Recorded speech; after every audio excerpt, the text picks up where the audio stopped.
Alright, another application problem. Let's read through this one and decide how to set it up. A private plane flew from Seattle to a rugged wilderness at an average speed of 165 miles per hour. On the return trip, the average speed was 198 miles per hour. If the total traveling time was 9 hours, how far is Seattle from the wilderness? So we notice language in this one that refers to distance, rate, and time. Okay, so we see two distances, rate, actually those are two rates, time, 9 hours, and we're looking for distance. So that seems to suggest that this would set up with the formula rate times time is equal to distance. And we have two parts of the trip that we're looking at. The plane flew from Seattle to the wilderness, and then the return trip. Okay, so I would say to the wilderness and the return. I'll label that my two parts of my trip. So it gives us going to the wilderness an average speed of 165 miles per hour. So that's our rate going to, and then returning the speed was 198 miles per hour. We don't know the time for the individual parts of the trip, but we do know the total was 9. So if we say we don't know this part, this time here, but we know the total is 9, well, the two parts have to go together to make up 9, don't they? So we could say x for this one, and then the 9 hours minus the x we've named. Will those add to 9 hours? X plus 9 minus x. X minus x is 0. Yes, that would add for 9 hours. Alright, now what about the distance? So now here we have to remember some things we've looked at earlier. D is equal to rate times time. Distance, rate times time. This formula is solved for D. So we don't have to rewrite it because D is what we're looking for. So rate times time here, 165 times x is 165x.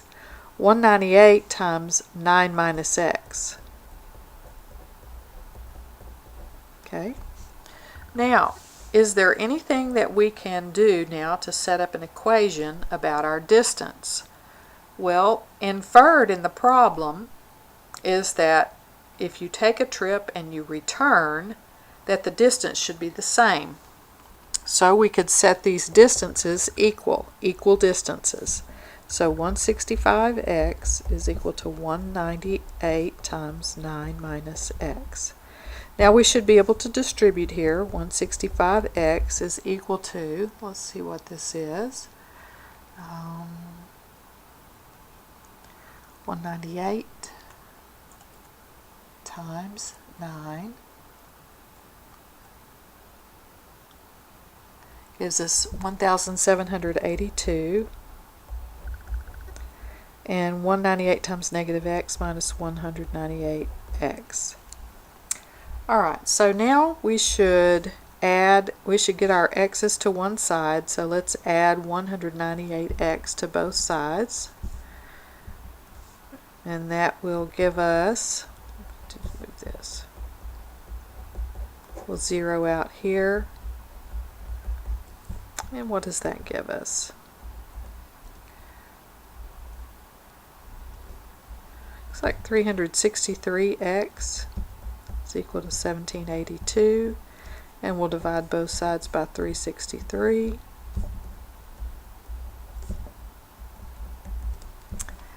Let's see what we get.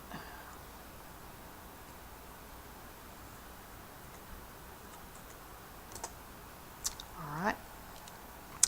So I get a decimal number, and so probably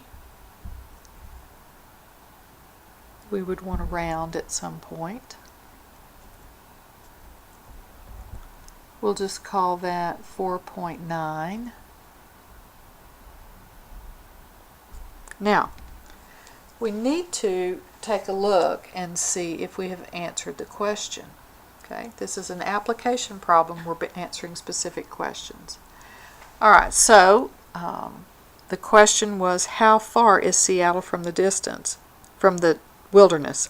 4.9 is the value for x, and in our table we set x to be the time.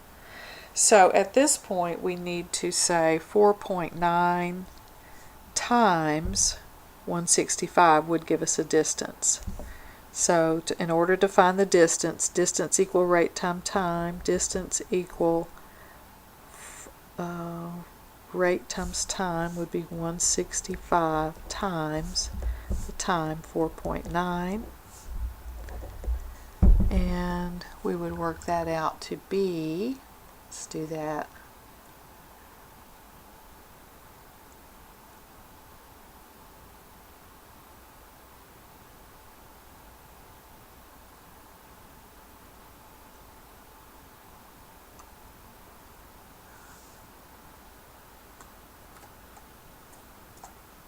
$810. Okay. 810. Okay. One more application problem. Okay, let's do one more.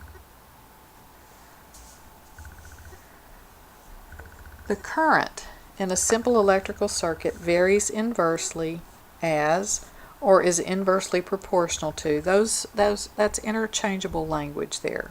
Varies inversely as could also be said, or is inversely proportional to.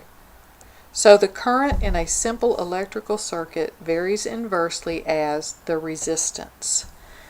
Okay, if the current is 20 amperes, and that's a unit measure for current, when the resistance is 5 ohms, and that's a unit measure for resistance, find the current when the resistance is 7.7 ohms. Now that's a lot of language that maybe you're not familiar with, but it's an application problem that we can tell has to do with variation. So we should look for the variation translation.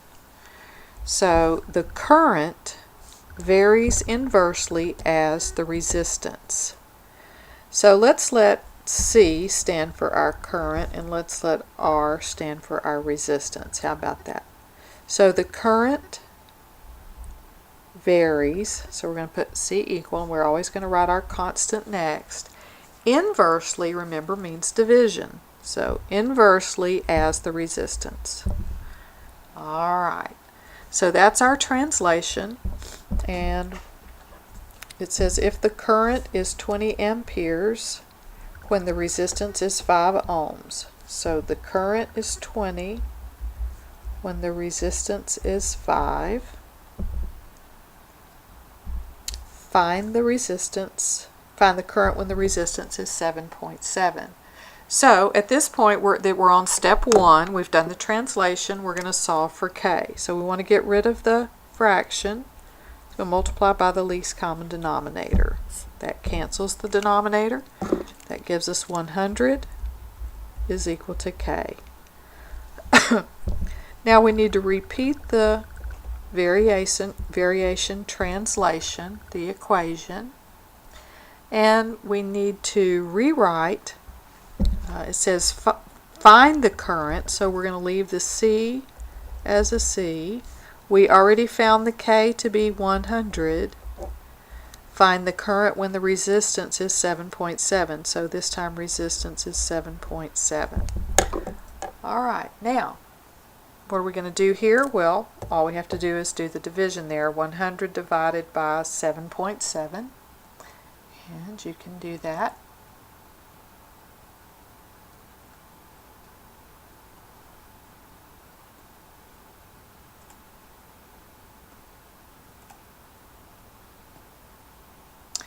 And we get 12.987. Let's round that to 13. Okay, now when we round, we use the calculator on that. We might want to do this right here. Let's round that to approximately 13. Okay.